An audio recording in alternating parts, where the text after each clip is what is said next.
Hero of the Frost Moon by Matt Dunn. Read by Pommel Knight. A hero is anyone who answers the call to do what must be done. They sacrifice so much because of a singular truth. This fragile world requires protection. This means everything to Lissandra, who rarely rests, especially not on nights like tonight, when stars align in strange ways. The round apex of her private sanctum features many rune-inscribed windows to harness the powers of various celestial syzygies. Thousands of dark, coffin-like ice formations protrude from the snow-carpeted ground. They rise like great black teeth jutting up from the depths below, poised to devour the sky. She knows exactly how far down these boulders descend, where their roots terminate and their purpose. Lissandra strolls through this unique structure. Under this alignment of the frost moon and the cold star, she sees more without eyes than anyone who has ever dared set foot in this sacred space.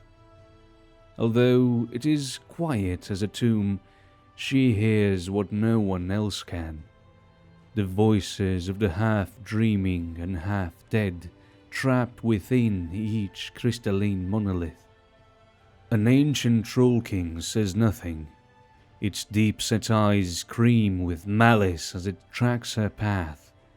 When she passes out of sight, the troll king's growl shakes its black ice keep. Lissandra counts 13 steps from the Troll King to her knight in rusty armor. Tonight, he speaks first.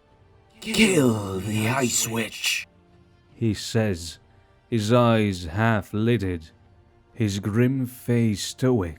His teeth are broken from decades of gnashing.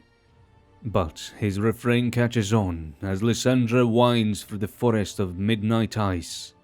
"Kill the Ice Witch," becomes a rousing chorus with voices from across the world, all suspended in stasis, reliving the moment they killed said Ice Witch. Their tortured nightmares lull others to sleep. Tonight, though, one voice is particularly silent. Lissandra weaves her way through the crevasses between crystals, toward one of the most exotic heroes in her collection. Silence breeds mysteries, and she loves coaxing secrets from unspeaking lips. She feels a shift in temperature, an aura of warmth. She is not alone. Someone uninvited walks a menagerie. Her footfalls are whispers on the snow as she follows the trail of warmth. "Frozen tongues have no place here," Lissandra says. "Release my sister, witch!"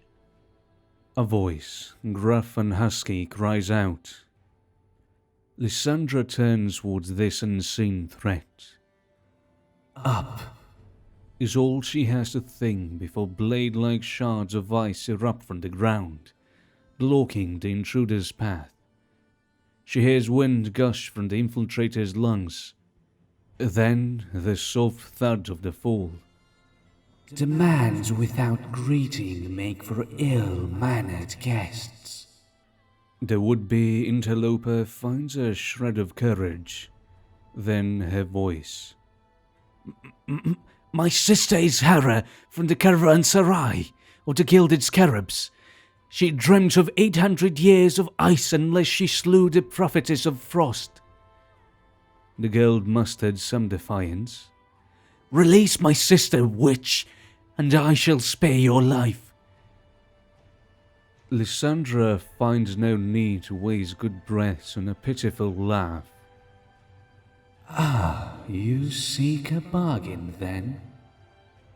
Lissandra runs her bony fingers across the surface of Hera's casing and listens to the voice trapped within. The guest's name dances on Hara's tongue, and now Lissandra's as well. You ignored your sister's command, Margarine. You abandoned the caravanserai. Margarine recoils from hearing her name on the Ice Witch's tongue. How do you? We are similar. I too deplore the pleas of unwise sisters. Release her now, or I will end you. Margarine brandishes a blade that warms the bitter cold. It reeks of a familiar and particularly hard-headed magic, forged by an older spirit whose name Lissandra erased from Freljord's memory. Consider the Ice Witch's offer. I shall relieve you of that warm dagger, and in return reunite you with your dear sister Hera. The alignment of the frost moon with the cold star completes itself. Lissandra cannot see the shimmering pale blue light descending on the grotto. She wonders how it looks to this woman, born in the Great Sigh. Margarine nods in agreement. You are smarter than almost everyone here. Lissandra's blue lips stretch into a crooked smile. Kill the witch! Hera screams from inside her own dark prison. Margarine's heart beats out of time, and her arm follows through. The blade arcs through the cold air. It plunges into Lissandra's chest. You listened to your sister. Lissandra slumps to her knees, then topples over. Silently falling, snow shrouds her body. Margarine turns to Hera, encased in cracked ice. Its surface runs slick with blackish meltwater. Dark water pools on the white snow. Whatever magic that held her ebbs. Remember what Mother taught us to sand dance. Follow the heat with the soles of your feet. Follow the heat, Hera.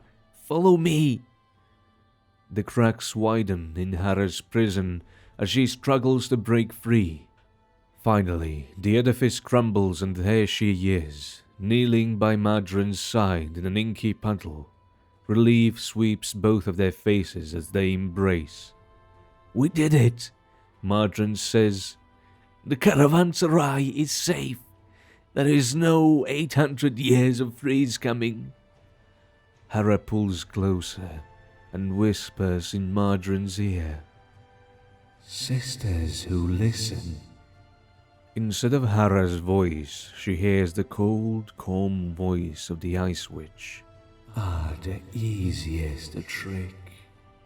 Margarine breaks their embrace. Hera's eyes widen at the words pouring out of her mouth.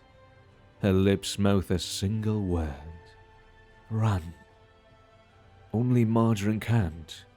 Her fur-lined leather boots have iced over, freezing her to the ground.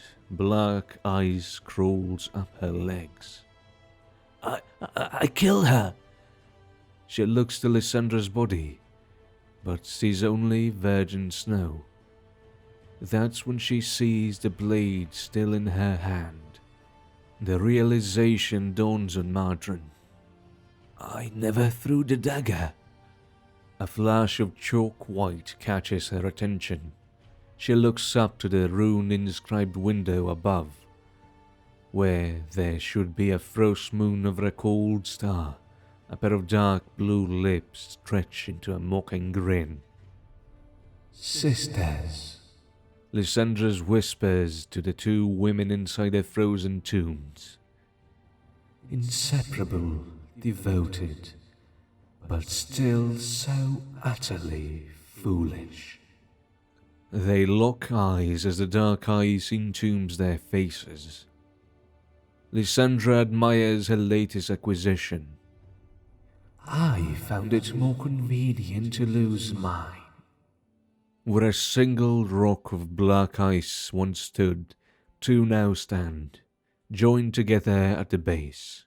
Sisters perpetually reunited, Madron and Hera from the great Sigh. Their bond stronger than the distance between tundra and desert. A reunion so powerful, Lissandra tastes the satisfaction of the feasting monsters below. The illusion cast by the dreams of the sisters, projected through the ice, will keep the monsters slumbering for a little while longer. How exhausting this work is, lulling monsters to sleep. Tonight, Lissandra too may rest, for the hero protects this fragile world just a little bit longer.